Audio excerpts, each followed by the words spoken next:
अभय दुबे किसी भी दिन आएगी, लेकिन आएगी। और मैं आपसे बड़ा प्रिसाइज सवाल यही पूछ रही हूं कि ओबीसी का डेंट होता हुआ नजर आया, इसीलिए अनुसूचित जाति की तरफ बढ़ा गया क्या? देखिए, आप ये मसला उठा कहां से है इसके ऊपर गौर कीजिए। तेलंगाना की जो माडिगा अनुसूचित जाति है, उसने ये मांग की है कि उसको दलितों के बीच में जो अनुसूचित जातियों को जो आरक्षण दिया जाता है उसके अंदर विशेष आरक्षण दिया जाना चाहिए।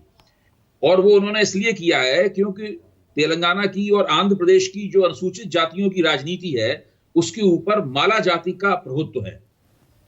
माला जातियों की स्थिति तकरीबन वैसी ही है जैसी उत्तर प्रदेश में जाटव जाति की स्थिति। Strong community. Bharatiya Janata party लंबे अरसे से, जनसंघ के जमाने से ही ये सोचती रही है कि किसी तरीके से अनुसूचित जातियों की राजनीति पे से उत्तर प्रदेश में जाटवों के प्रभुत्व को समाप्त किया जाए या उनसे कुछ छीना जाए उसमें से, और ओबीसी जातियों में से यादवों के प्रभुत्व को वहां से समाप्त किया जाए या उसको कमजोर किया जाए।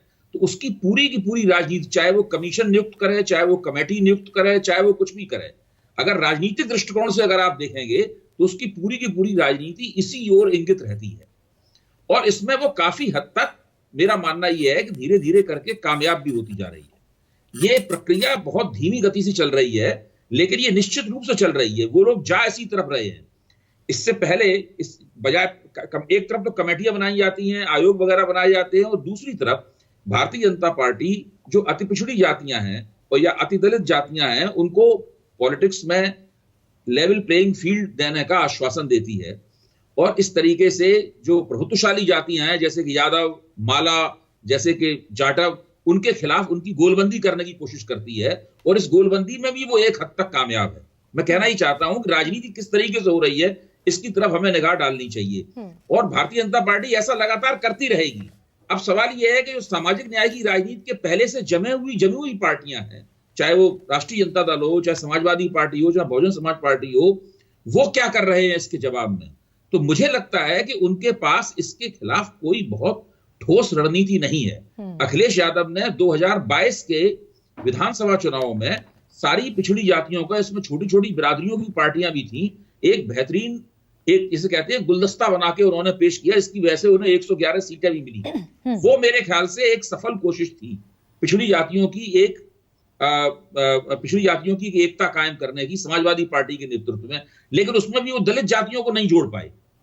तो वहां भी एक कमी रह गई। तो है ये कि सामाजिक न्याय की जो पार्टियां हैं वो राजनीतिक गोलबंदी के लिहाज से उनकी ताकत बटी हुई है। उत्तर प्रदेश में भी बटी हुई है समाजवादी पार्टी और बहुजन समाज पार्टी के बीच में। अच्छा, आप सामाजिक न्याय वाली पार्टियां अलग कैटेगराइज कर रहे हैं, तो बीजेपी जो अपने आप को सामाजिक न्याय की पार्टी कहती है, फिर वो नहीं, बीजेपी को ये कहने की जरूरत नहीं। बीजेपी की राजनीतिक भाषा ये नहीं है सामाजिक न्याय या ब्राह्मणवाद विरोध, ये बीजेपी की राजनीतिक भाषा नहीं है। उन लोगों का सिद्धांत समरसता का सिद्धांत है। वो समरसता के सिद्धांत के तहत अपनी राजनीति करते हैं। अपना अपना तरीका है अपनी बात कहने का। तो वो लोग सामाजिक न्याय की पार्टियां ये हैं जो कि अंबेडकरवाद की भाषा बोलती हैं, समाजवाद की भाषा बोलती हैं, थोड़े से नरम वामपंथ की भाषा बोलती हैं, कांशीराम की भाषा बोलती हैं। ये सामाजिक न्याय की पार्टियां हैं। तो इस तरीके से आप देखिए कि रोहिणी कमीशन की रिपोर्ट, हालांकि उसके आंकड़े नहीं सामने आए हैं, लेकिन जो पता चला है उससे पता चला है कि जो अति पिछड़ी जातियां हैं वो करीब 30% के आसपास हैं। तो 30% के आसपास एक बहुत बड़ा वोटिंग ब्लॉक होता है, और उस वोटिंग ब्लॉक को जो अपनी तरफ खींच लेगा वो राजनीति में बहुत आगे जाएगा और वो उसको बहुत बड़ा उछाल मिलेगा। भारतीय जनता पार्टी पहले से ही ये कोशिश कर रही है। रोहिणी कमीशन की रिपोर्ट द्वारा वो अपनी इस रणनीति को और भी पुख्ता कर लेना चाहती है। अब जो इंडिया गठजोड़ के दल हैं उनको चाहिए, या मेरे ख्याल से वो सोच भी रहे होंगे इस दिशा में, क्योंकि मैं तो किसी को बता नहीं सकता हूं कि वो राजनीति कैसे करें। वो लोग ज्यादा होशियार हैं मुझसे राजनीति समझने में। वो पहले से ही सोच रहे होंगे कि इस मसले के ऊपर हमें कैसे पेशबंदी करनी चाहिए। और ये काफी मुश्किल किस्म की रणनीति है जो कि भाजपा की रणनीति की काट कर सकती है। गुरु प्रकाश,